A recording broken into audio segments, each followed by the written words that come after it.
సువర్ణరత్నం గురించి ఏం మాట్లాడుతున్నారని అడిగినప్పుడు ఏదో చిన్నగా చెప్పేస్తానులే, 2-3 వాక్యాలు తీసుకుని ఆ వాక్యాలని బోధిస్తాను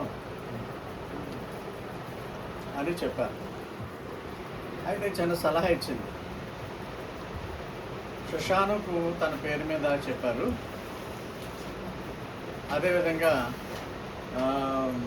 సంజయ్కి కూడా చక్కగా చెప్పారు, జమేమాకి కూడా హ్యాజల్ నట్స్ గురించి బాగా చెప్పారు, హ్యాజల్ జమేమా.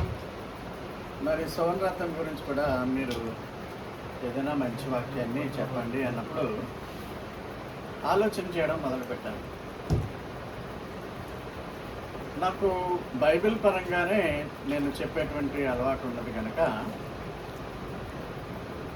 బైబిల్లో ఉన్నటువంటి విషయాల్ని జ్ఞానయుక్తంగా వివరిస్తూ మీకు సంతోషము శుభములు కలిగే విధంగా నేను ప్రతి ప్రయత్నాన్ని చేస్తాను. ఇప్పుడే ఐజక్ గారు చెప్పారు, ఎవరు పెట్టారండి పేరని. మా నాన్నగారు పెట్టారండి, వైఎస్ రత్నం గారు. సువర్ణ అనే పేరు పెట్టారు.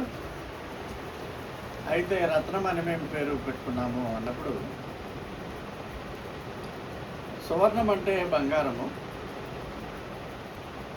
రత్నం అంటే విలువైన రాయి. అయితే రెండు కలిపి చెప్పడం అనేది కొంచెం కష్టమైన విషయమే. అయితే నేను పరిశీలన చేసినప్పుడు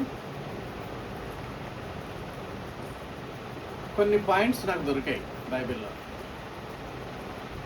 ముందుగా అసలే రత్నముకు ఇంగ్లీష్ పేరేంటి? రత్నములు బైబిల్లో ఎన్ని రకాలుగా ఉన్నాయి? రత్నాలకి ప్రాముఖ్యత ఏంటి? విలువైనవా ఇంకేమన్నా ఉన్నవా?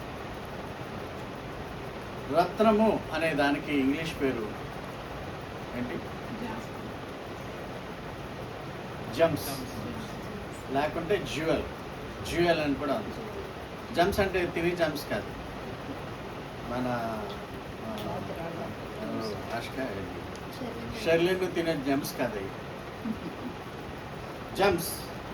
అలాగే జమ్ అంటే వాడు గొప్పవాడు అని కూడా అనేటువంటి అర్థం. 1000 ఏళ్ల పాలన అయిపోయిన తర్వాత దేవుడు ఒక కొత్త పరలోకాన్ని సృష్టించబోతున్నాడు. అది భూమికి మీదకి వస్తుందా మధ్యలో ఉంటుందా అనేది తెలియదు, కానీ ప్రకటన గ్రంథంలో 21వ అధ్యాయంలో పూర్తిగా నూతన యెరూషలేము గురించి వివరణ ఉన్నది. ఈ నూతన యెరూషలేము లేక పరిశుద్ధ పట్టణము అది దగదగ మెరుస్తూ ఉంటుందట. 21వ అధ్యాయము 11వ వచనంలో పరలోక పట్టణపు కాంతి అమూల్యమైన పారదర్శకమైన రాయి సూర్యకాంతం వంటి రత్నం వలె ఉండను. సూర్యకాంతాలని ఏమంటారో తెలుసు కదా? జాస్పర్స్. అంటే ద న్యూ జెరూసలేం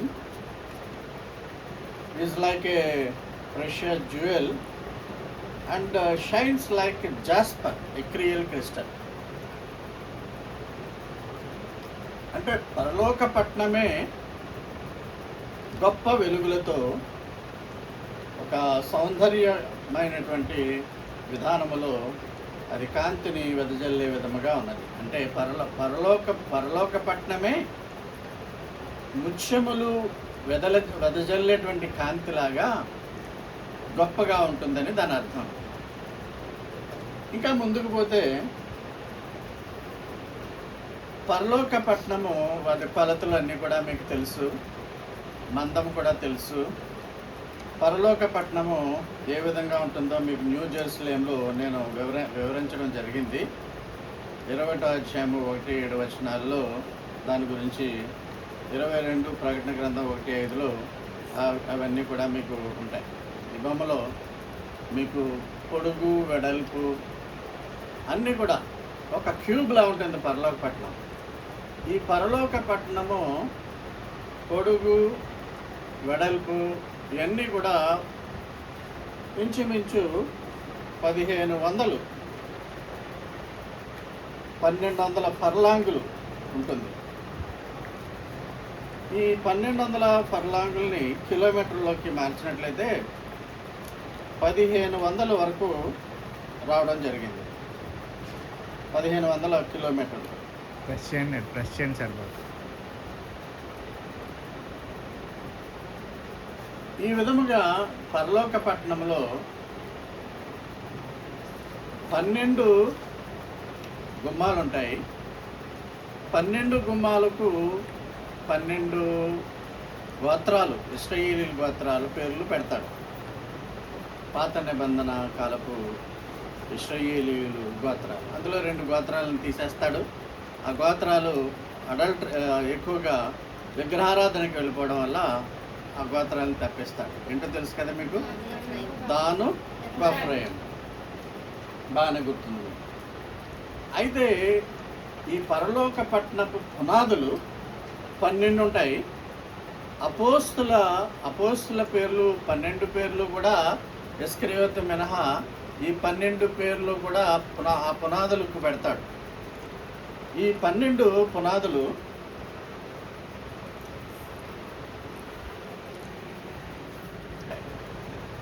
ఈ రాళ్ళన్నీ కూడా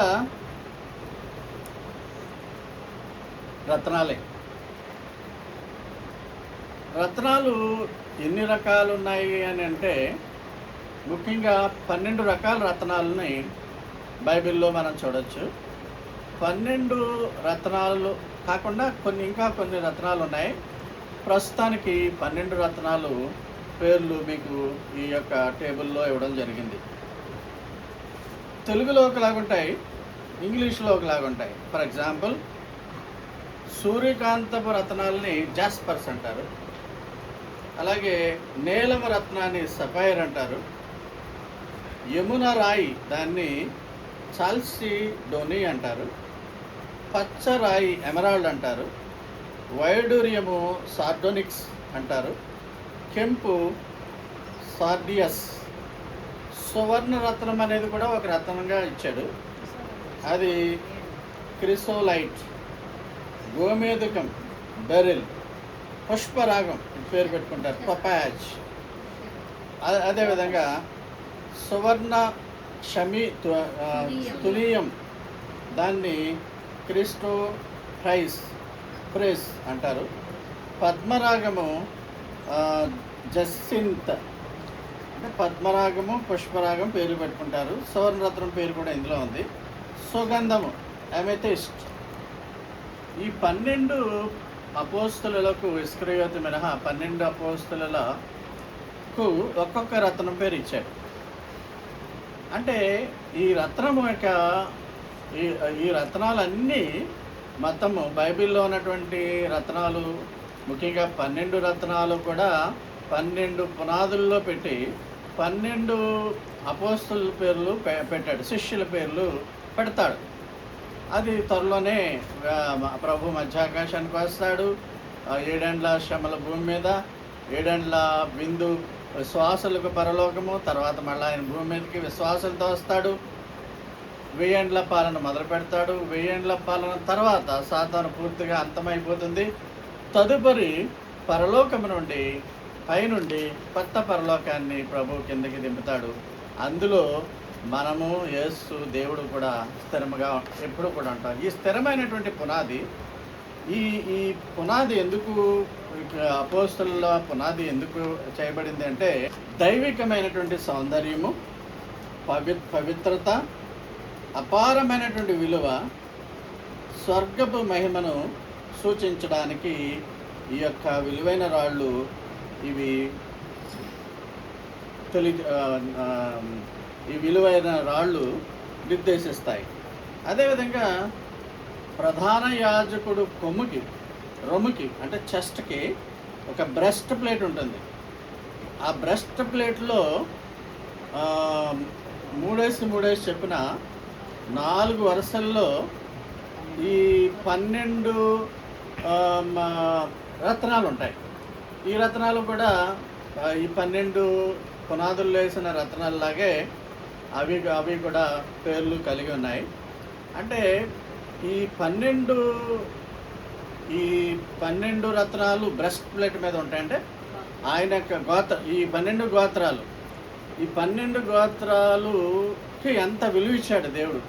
అయితే 2 గోత్రాలు అవి ప్రకటన గ్రంథంకి వచ్చేటప్పటికి అవి ప్రభు వారి పట్ల అయిష్టత చూపి వారి యొక్క పనుల వల్ల గోత్రాల పేర్లు తీసేయడం జరిగింది.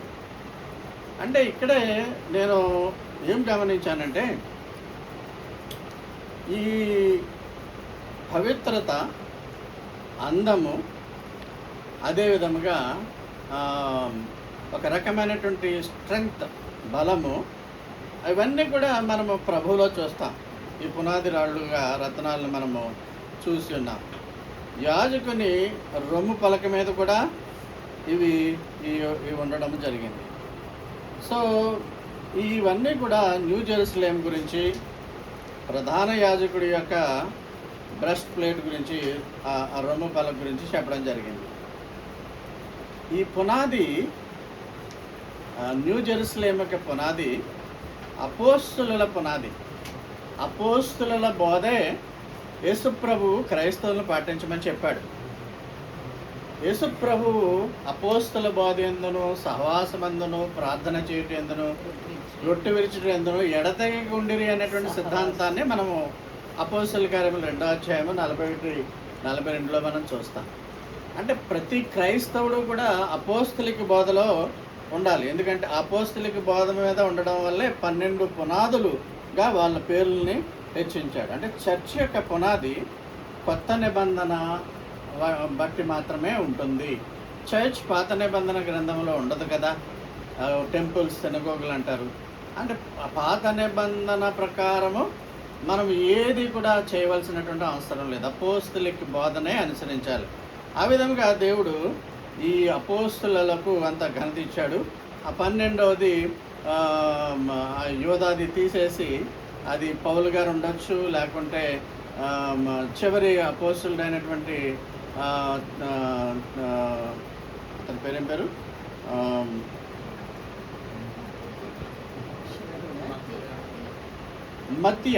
మత్తియాస్, ఈ మత్తియా కానీ ఉండొచ్చు అనేది డిబేట్, అంతేగాని అది గ్రంథంలో రాయబడి ఉండలేదు. సో ఇంతవరకు మీకు బైబిల్లో ఉన్నటువంటి విషయాల్ని నేను రత్నాలు ఎక్కడ ఉంటాయి అని చెప్పడం జరిగింది. అయితే ఈ 12 విభిన్నమైనటువంటి రాళ్ళు విచిత్రంగా నిర్గమకాండము 28, 17, 20లో చూస్తే బ్రెస్ట్ ప్లేట్ మీద బంగారు పలకలు ముందు తయారు చేస్తారు. ఆ బంగారు చిన్న బంగారు పలకలో గురూస్ లాగా చేసి ఆ యొక్క రంధ్రాలలో రత్నాలు పెడతారు. అంటే బ్రెస్ట్ ప్లేట్, యాజకుడి యొక్క బ్రెస్ట్ ప్లేట్. దాని తెలుగులో నిర్గమకాండం 28, 20లో ఏముందంటే ఈ యొక్క రత్నాలను బంగారు జవలలో పొదగవలెను. ఇంగ్లీష్లో ఎలా ఉందంటే they will be set in a beautiful pieces of gold. NLVలో అది రాయబడి ఉంది. ఇది స్టడీ చేస్తే బంగారపు ముక్కలపై పొదిగిన రత్నాలు, అసలు బంగారమే విలువైనది, రత్నాలు ఇంకా విలువైనది. బంగారం యొక్క ఆ రంధ్రాలలో రత్నాలను పొదిగి ఉండడం అనేది ఇంకా అమూల్యమైనది. అందుకనే టైటిల్ ఏం పెట్టానంటే అమూల్యమైన వారు, మరింత అమూల్యమైన వారు, విలువైన వారు, మరింత విలువైన వారు అని పెట్టడం జరిగింది. మనమందరము కూడా ప్రభు దృష్టిలో విలువైన వాళ్ళం. మనం ఏదో ఒక పుట్టడము, పనులు చేసుకోవడము, పెద్దవడము, ముసలోడైపోవడం, చనిపోవడానికే మనం పుట్టలేదు. There is every purpose for every believer and also human beings. కానీ మనం బిలీవర్స్గా మనకు కొన్ని ప్రత్యేకమైనటువంటివి ఉన్నాయి. బ్రదర్ సువర్ణ రత్నం నాకు మాత్రమే కాదు, దేవునికి కూడా అత్యంత విలువైనవాడు. దేవునికి కూడా అత్యంత విలువైనవాడు. ఆయన క్రమము తప్పకుండా ఆరాధనకు వస్తాడు. అదేవిధంగా పరిశుద్ధ యాజకుల పరిచర్య, రొట్టె విరిచే కార్యక్రమాన్ని చేస్తాడు తన వంతులో. అదే విధముగా ప్రసంగాలు చేయవలసినటువంటి పరిస్థితుల్లో ప్రసంగాలు ఆయన చేస్తాడు, కాదనుకోండి. అదేవిధంగా జాకబ్ సమన్ గిఫ్ట్ కూడా ఇప్పుడు సహకరిస్తున్నారు. అయితే సందర్భము సువర్ణ రత్నము కాబట్టి సువర్ణ రత్నము తను దేవునికి ఎందుకు విలువైన వాడు? అందరూ విలువైన వాళ్ళే, కానీ అత్యంత విలువైన వాడుగా ఎందుకు దేవుడు గుర్తిస్తున్నాడంటే, జాకబ్ సమన్ కూడా మాట్లాడుతూ దేవుని సేవలో చాలా అభివృద్ధి పొందాడు, దేవునికి దగ్గరగా సమీపంగా ఉన్నాడు, న్యూ జనరేషన్ యువకుల వలె ఉండడు. Okay, wonderful. చర్చ్కి వస్తారు అంతాని, కానీ చర్చ్కి వచ్చినప్పుడు దేవుని సేవలో కూడా ఇన్వాల్వ్ అవ్వాలి. ఆ విధముగా తండ్రికి సహకరిస్తూ, దేవునికి సహకరిస్తూ, ఆ సంఘపు నాయకుడికి కూడా సహకరిస్తూ, అన్ని విధాలుగా దేవునికి అత్యంత ప్రియమైన పాత్రుడుగా ఉన్నాడు కనుక బంగారపు పలకల్లో పొదిగినటువంటి సువర్ణ రత్నాలు ఏ విధముగా విలువైనవో, అత్యంత విలువైనవో, సువర్ణ రత్నం కూడా దేవునికి అంత విలువైన వాడని నేను చెప్తున్నాను. కొరింథీయులకు రాసిన మొదటి పత్రిక 6వ అధ్యాయము 19-20 వచనాల్లో మనం చూస్తే, 20 వచనంలో మీరు విలువ పెట్టి కొనబడినవారు, we're precious to the Lord. ఎందుకంటే యేసుక్రీస్తు రక్తము అది విలువైనది, పరిశుద్ధమైనది, నిష్కలంకమైనది. ఆ రక్తము చేత కొనబడినటువంటి మనము దేవుని ఎప్పుడు కూడా మనము స్తుతిస్తూ ఉండాలి. కొరింథీయులకు రాసిన మొదటి పత్రిక 6వ అధ్యాయం 19వ వచనంలో మీరు సొంతం కాదు, మీరు వెలపెట్టబడి కొనబడిన వారు కనుక దేవుణ్ణి మీరు ఆరాధించండి, ఆయనను మీరు స్తుతించండి, మీ శరీరం ద్వారా ఆయన్ను ఆరాధించండి అని ఇక్కడ దేవుడు చెప్తున్నాడు. కనుక ప్రియ మిత్రులారా, ప్రియ విశ్వాసులారా, పేతురు రాసిన మొదటి పత్రిక 1వ అధ్యాయము 18-19లో కూడా అమూల్యమైన రక్తము చేత, నిర్దోషమును నిష్కలంకముకు గొర్రెపిల్ల వంటి క్రీస్తు రక్తము చేత మనము విమోచింపబడ్డామని మీరు ఎరుగురా అంటున్నాడు. సో దేవుని దృష్టిలో మనమంతా కూడా విలువైన వాళ్ళము, విలువ పెట్టి కొనబడిన వాళ్ళము. నిన్ననే మాట్లాడుతూ పాస్టర్లతో మాట్లాడుతూ, ప్రపంచంలో ప్రతిదీ కూడా వెలపెట్టి కొనాలి, ఖరీదును పెట్టాలి. చదువుకోవాలన్నా, వస్తువులు కొనాలన్నా, ఏదైనా సరే we must spend some money. కానీ రక్షణ అనేది దానికి ఖరీదు లేదు. రక్షణ అనేది దేవుని యొక్క బహుమానము. ఆ రక్షణను దేవుడు మనకి యేసు ద్వారా ఇచ్చాడు కనుక యేసుకు విలువైనటువంటి వ్యక్తులుగా మనం ఉండాలి. అపోస్తలుల కార్యాలు 20వ అధ్యాయం 29లో ఏంటంటే, ఇక్కడ క్రీస్తు అనే మాట లేకుండా దేవుడే అన్నాడు. అంటే క్రీస్తు దేవుడు ఒకటైనా మనం నమ్ముతాం కదా. దేవుడు తన స్వరక్తం ఇచ్చి సంపాదించిన ఆ యొక్క సంఘాన్ని మనము కాయాలి. అంటే కాయాలంటే పాస్టర్లే ఉండక్కర్లేదు, డిగ్రీలే ఉండక్కర్లేదు. సేవ చేస్తూ ఆ యొక్క ఫ్లాక్ని, ఆ మందను కాపాడుతుండే లక్షణాలు సువర్ణరత్నం కూడా మెండుగా ఉన్నాయి కనుక నేను ఎంతగానో సంతోషిస్తున్నాను. దేవునికి అత్యంత విలువైన వాడు, అదేవిధంగా నాకు కూడా అత్యంత విలువైన వాడుగా నేను ఆయన్ను గుర్తిస్తున్నాను. సో ప్రతి వ్యక్తి చాలా విలువైన వాళ్ళే దేవునికి. అయితే సువర్ణరత్నం, ఆ సువర్ణములో రత్నము ఏ విధముగా పొదిగి ఈ ప్రధాన యాజకుల యొక్క బ్రెస్ట్ ప్లేట్, రొమ్ము ప్లేట్కు ఉంటాయో, అతను దేవుడే తన తన తన హృదయము మీద చిక్కుకున్నాడని నేను ఈ ఉదయమున మీకు ఈ సాయంకాలం మనవి చేస్తున్నాను. యెషయా గ్రంథంలో అంటాడు, ఈ అత్యంత విలువైనటువంటి వారి కొరకు 43:4లో, నీవు నా దృష్టికి ప్రియుడైనందున ఘనుడవైతివి, నేను నిన్ను ప్రేమించుచున్నాను. God's love is towards the people who loves him. ఆయన ప్రేమించాలి మనం. మనము because we're precious in my eyes, I honoured and I love you. నీవు నా దృష్టికి విలువైన వాడువు గనుక నేను నిన్ను గౌరవిస్తాను, నిన్ను నేను ప్రేమిస్తానని చెప్తున్నాడు. అంటే ప్రభువు దృష్టికి అంగీకారముగా మన జీవితాలు ఉండాలి, మన యొక్క విధి విధానాలు ఉండాలి, మన బ్రతుకులు ఉండాలి. ఏదో ఆర్టిఫిషియల్గా మనము చర్చ్కి వెళ్ళడం, వచ్చేయడము, కానుకలు ఇచ్చేయడము అలాగే కాకుండా you should involve in the propagation of the ministry. ప్రభు యొక్క పరిచర్యను అది కొనసాగించాలి. ఆ కొనసాగించే దిశలో చాలా కొద్ది మంది మాత్రమే దేవునికి అత్యంత విలువైన వారిగా ఉంటారు. అందులో సవనరత్నం ముఖ్యుడని నేను ఈ సాయంకాల సమయం మీకు తెలియజేస్తాను. నువ్వు నా దృష్టికి ప్రియమైన వాడు, you are precious to my sight, so you are honoured and I love you అని ఇక్కడ అంటున్నాడు. ఇంకా మనుష్యులను అప్పగించుచున్నాను, నా ప్రాణముకు ప్రతిగా జనములను అప్పగించున్నాను అనేది ఇక్కడ సందర్భం కాదు. ఆయన దగ్గర కూడా ఒక 100-200 మంది జనులు ఉంటారు.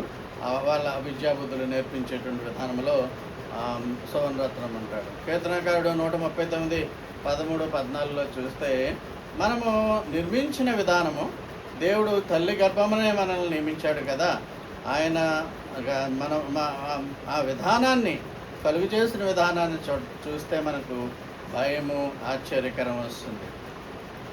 నేను వీడియోలు చూసినప్పుడు పొద్దుట లవ్లీ ఫ్యామిలీలో వీడియోల్లో 96 సంవత్సరాలు కలిగినటువంటి అమ్మమ్మ గారు చదివేస్తున్నారు బైబిల్. ఇప్పుడే కళ్ళు గుడ్డైపోయినట్టుగా ఉంటాయి మనకి 60 ఏళ్ళు దాటాక. 95వ దావీదు కీర్తన అనుకుంటే చదివేస్తుంది. చదివి వీడిని ఆస్వాదిస్తుంది, యశోవనరత్నమును ఆస్వాదిస్తుంది. ఎంత ధన్యత అది. కొన్ని బాధలు ఉన్నప్పటికీ మరి అమ్మమ్మ ప్రేమ, అమ్మమ్మ దీవెనలు ఉండడం అనేది చాలా అవసరమై ఉన్నది. పేతురు రాసిన మొదటి పత్రిక 1:7 ఈ సువర్ణమంట it will be tested by fire. అప్పుడు ఫైర్లో మలినాలన్నీ పోయి అది స్వచ్ఛమైనటువంటి 100% అంటే 22 క్యారెట్సా 24 క్యారెట్స్ బంగారంలా తయారైపోతాడు. అదే విధముగా విశ్వాసులు కూడా they will be tested for their faith, so that the unbelief and untrust towards the God will go off. అవి ఎన్నో జరిగాయి పాపం వీరి యొక్క జీవితాల్లో. మామూలుగా బంగారము కొంతకాలానికి నాశనం అయిపోతుంది. అలాంటిదే ఈ ఈ యొక్క బంగారము పరీక్షలకు ఎలా బలపడిపోతుందో మనము కూడా ఆ విధముగా ఈ పరీక్షలలో బలపడతామని పేతురు రాసిన మొదటి పత్రిక 1:7 చెప్తున్నాడు. మనకు వచ్చేటువంటి శోధనలు లేక పరీక్షలు మన విశ్వాసాన్ని రుజువు చేస్తాయి.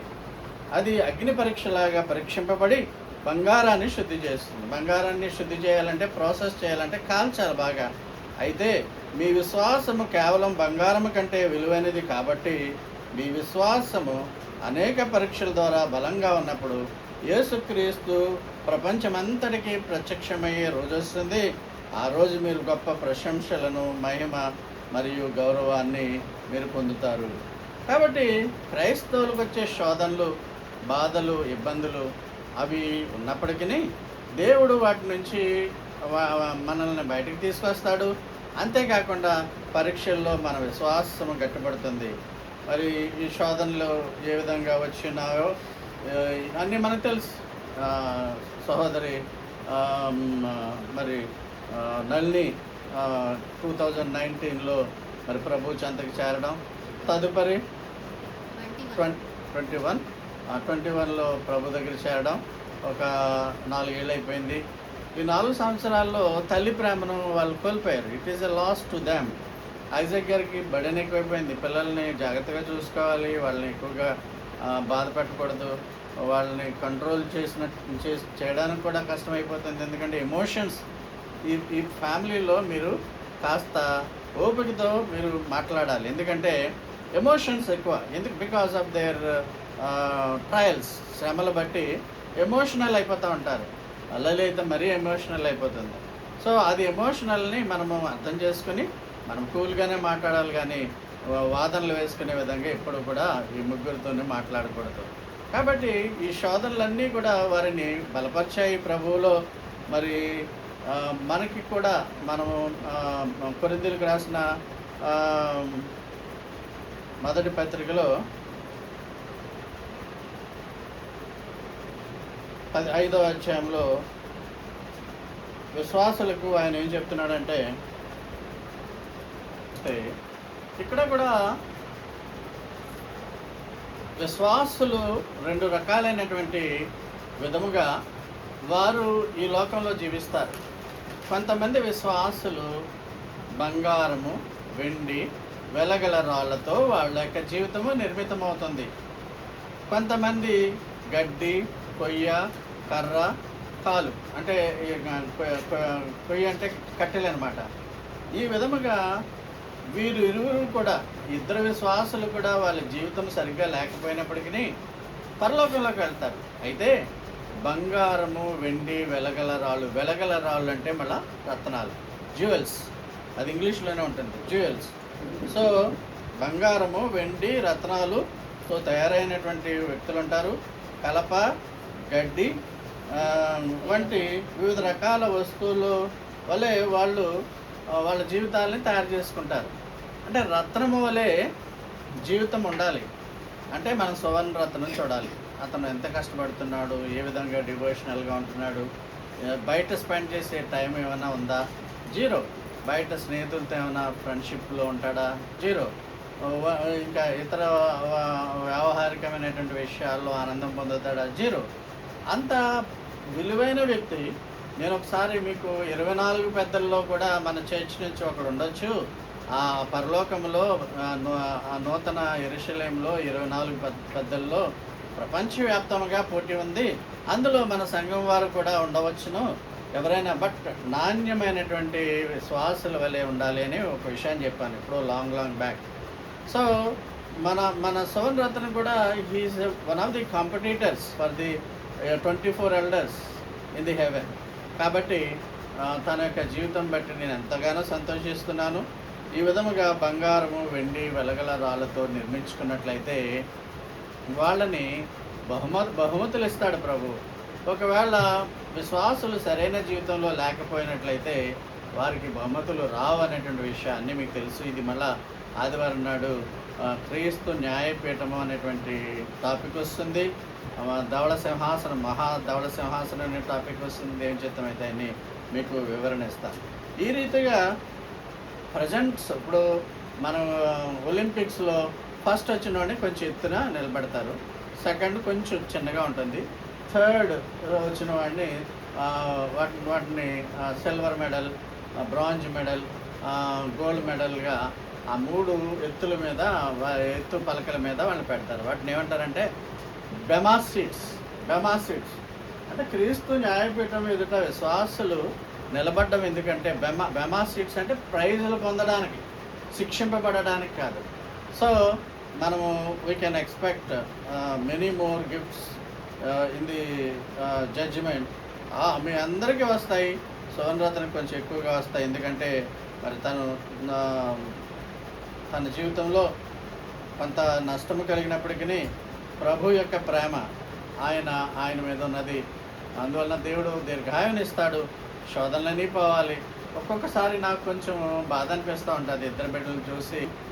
నాకు అనిపించి ఇంకా నేను ఆ విధమైనటువంటి టాపిక్స్ తీసుకురాకుండా ఎప్పుడు తీసుకురాలేదు. కాబట్టి many troubles this family is facing. ముఖ్యంగా చిల్డ్రన్కి at the youth itself they lost the love of mummy. అందుకనే పెద్దమ్మలు అది కాంపెన్సేట్ చేయడానికి ప్రయత్నం చేస్తూ ఉంటారు. లల్లీకి చికెన్ ఫ్రై, మటన్, చికెన్ నాటుకోడు, ప్రాన్స్ పెద్దమ్మ ఇస్తుంది. అదేవిధంగా మరి పప్పుచారు బ్రహ్మాండంగా కాస్తుంది చిలక గారు. అది అమూల్యంగా ఉంటుంది నాకు. అది కూడా పంపిస్తూ ఉంటుంది తన టేస్ట్గా చేసేటప్పుడు. ఇవి these will not compensate the love of mother, but somehow they are very lovable to them. రైజర్ గారిని కూడా ఆదరిస్తారు, ప్రేమగా చూస్తారు. ఈ లవ్ కంటిన్యూ అవ్వాలి. I'm so much impressed about the lifes of these 3 people. God has given me as a rich property this family to me because they assist me. ఎవరొక్కరు సహాయం చేయాలి కదా చర్చ్ నడపడానికి. యూత్లో అయితే సింగిల్ మ్యాన్గా వన్ మ్యాన్ సోల్జర్గా వెళ్ళిపోయేవాళ్ళం, కానీ కొంచెం వయసు మీద పడేటప్పటికి హెల్ప్ చేస్తే బాగుంటుందనే ఉద్దేశంతో ఉంటారు మా సంఘపు నాయకులు కూడా. ఆ విధంగా వీరు కూడా హెల్ప్ఫుల్గా ఉంటూ సమయానికి చర్చ్కి వచ్చి సంఘంలో అందరినీ కూడా పలకరిస్తూ, ఇంకా నేనన్నా పలకరించనేమో కానీ వీరు ముగ్గురు పలకరిస్తూ, సంఘం అంటే ప్రభు యొక్క శరీరం, అది సంఘం అంటే ఆ దేవుని యొక్క రక్తం చేత కొనబడినటువంటిది. ఆ ప్రేమ మనం చూపించాలి. ఆ విధంగా మనము ఆ సంఘంలో ఉండడం వల్ల దేవుని యొక్క ప్రేమను మనం పొందుతున్నాం. సో అందరు విశ్వాసులు విలువైన వారే. సువర్ణ రత్నం చాలా విలువైనవాడు. బ్రెస్ట్ ప్లేట్లో యాజకుడు వేసేటువంటి బ్రెస్ట్ ప్లేటు, దాంట్లో బంగారపు ముద్దల్లో బంగారపు ఆ యొక్క ముక్కల్లో ఈ రత్నాలను పొదుగుతారు. ఆ విధంగా వాళ్ళ ఐజాక్ వాళ్ళ నాన్నగారు పెట్టినటువంటి పేరును సార్థకం చేస్తున్నాడు.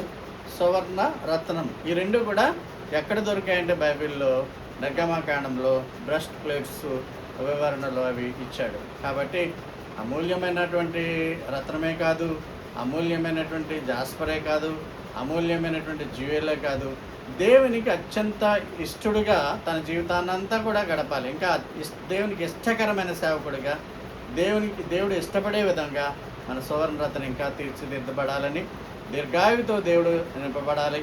ఎటువంటి సైకలాజికల్ డిస్ట్రక్షన్స్కి గురవ్వకూడదు. ఏమన్నా చిన్న చిన్న కలతలు వచ్చినా, బాధలు వచ్చినా దేవుని ప్రేమలో అధిగమించండి. దేవుడు మీ కుటుంబానికి సహాయం చేయనుగాక.